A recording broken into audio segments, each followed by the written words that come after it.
Now there's a couple of us, quite a few of us actually, are there. So if you could send to the info at Zygotes Calgary, then it goes to everyone in the chapter. Roxanne, Roxanne, can I ask you a question? A quick question. Sure. Anything. Yes. What do you know about the UN's funding of the Venus project? It's news to me. Douglas Millett is right now lobbying for United Nations funding of the Venus project. We have made personal contacts with some people who are in the UN, but those things are not definite yet. It's not even really something I've mentioned before. But I don't think it's what you're talking about because it's really not out there. Nothing's been mentioned.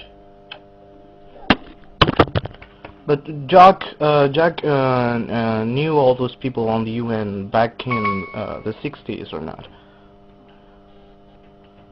No, he was never associated with the UN. He wrote a book called Looking Forward with Ken Keyes, and he was very close to the UN.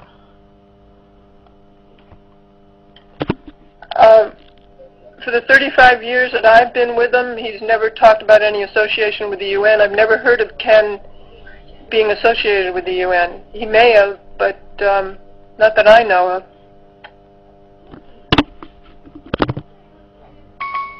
Well, the film Zygotes Addendum was premiered in the Artivist Film Festival, and it is endorsed by the United Nations.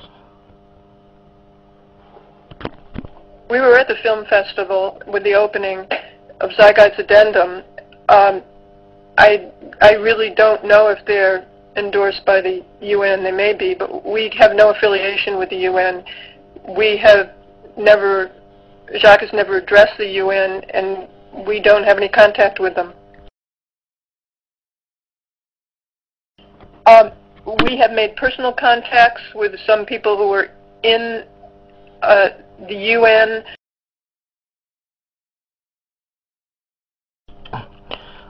Okay, what's your take on Jack Fresco's visit to Mikhail Gorbachev Foundation? I wrote about that on my blog. On our website, thevenusproject.com, you can look at the blog for the Netherlands. I mentioned that. But do you believe it's good to be associated with those people? From the Club of Budapest, Erving Laszlo, and all those folks.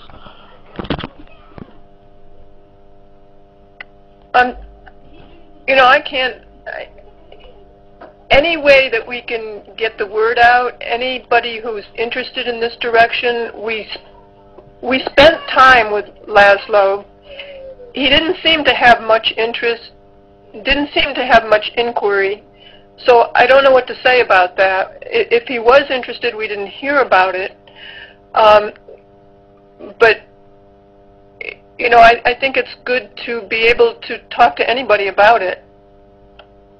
We would very much like to have an audience with Gorbachev. We were sorry he wasn't at that event that day. We were hoping he would be, but the last minute they said that he didn't show up, so we were looking forward to maybe meeting with him, but that didn't happen. How was Jack invited to that meeting?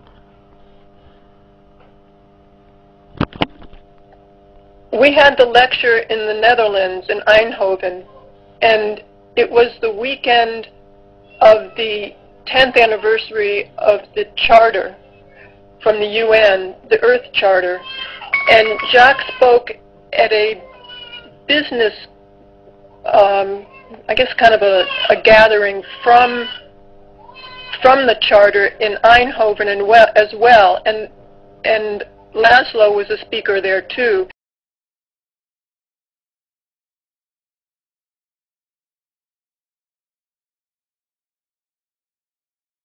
Jacques has never addressed the UN.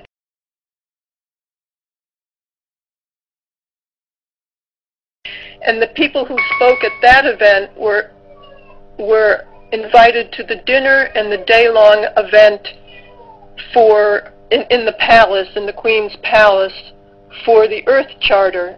So we spent the day there and the evening having dinner, and I wrote about that experience on the blog. It was quite interesting. So Jack did have connections to the UN? Well, I wouldn't say we have connections with the UN at all. The Earth Charter was associated with the UN, and because Jacques he was invited to speak at this other event in Eindhoven, then he was invited, we were both invited to that day with the Earth Charter. So, you know, I didn't think about that when somebody asked about whether we were associated with the UN. We're associated just in that way, but we really don't have anything to do with the UN or the Earth Charter. We just happened to be invited to that dinner because Jacques was invited to speak at an event that was somehow put on by the UN or associated in some way with the UN. I'm not exactly sure how, in fact, because it was kind of a group that was working for the UN, that not directly associated.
And that gives me the chance to congratulate the two men who were the driving force behind it, Stephen C. Rockefeller and Mikhail Gorbachev.